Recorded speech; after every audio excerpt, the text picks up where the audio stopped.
Welcome to Park Circle. Grab a Bible or check the link in the description. Read Matthew 9:27 to 31, and then join me as I look to see Christ in this passage.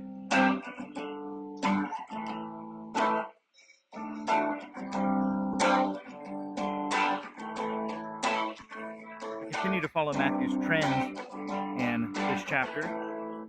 We see a couple of things. One, it appears that Jesus is responding to people based on their faith and whether or not they believe he can actually heal or help them. Second, we see that though Jesus is not actively attempting to build a following, word of Jesus keeps spreading and his fame keeps increasing. In today's passage, we see that trend continue. As Jesus is leaving the district he's been in, he's being followed by two blind men who are making a bit of a ruckus. They're saying, "Have mercy on us, Son of David." And again, Matthew is connecting us to the idea that Jesus is the Messiah through this term, the Son of David.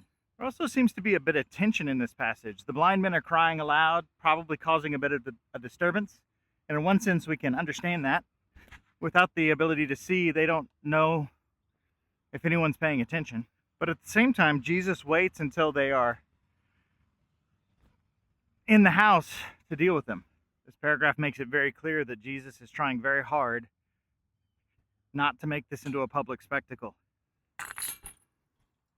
The men are crying out to Jesus for mercy, so when he finally addresses them, he says, "Do you believe that I'm able to do this?" The implication is Jesus is saying, do you believe I'm able to actually show you mercy? Remember, Jesus has not only been healing the sick and raising the dead, he's been offering and declaring the forgiveness of sins, justifying sinners and tax collectors. I think Jesus is trying to get these men to think bigger than just their physical blindness. The men reply to Jesus with a "Yes, Lord, yes. Yes, we believe that you can do this." And Jesus, in great compassion, touches their eyes. Jesus meets them at their place of greatest weakness and greatest need. And he says, "According to your faith, let it be done to you." And their eyes were opened.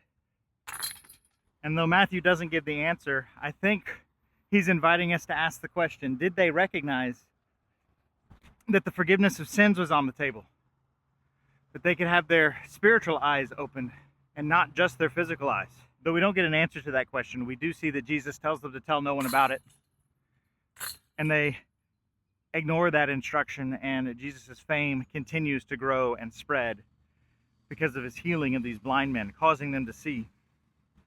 A miracle greater than causing two blind men to see, though, is that Jesus causes hearts that are dead, men that are blind to his goodness, to see his glory,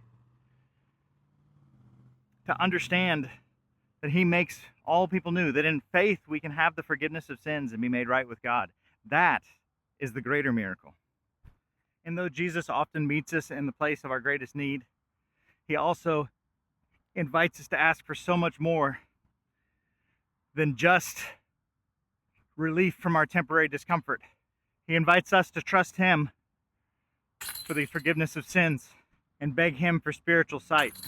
That the Lord answers is tremendously good news. So trust Christ.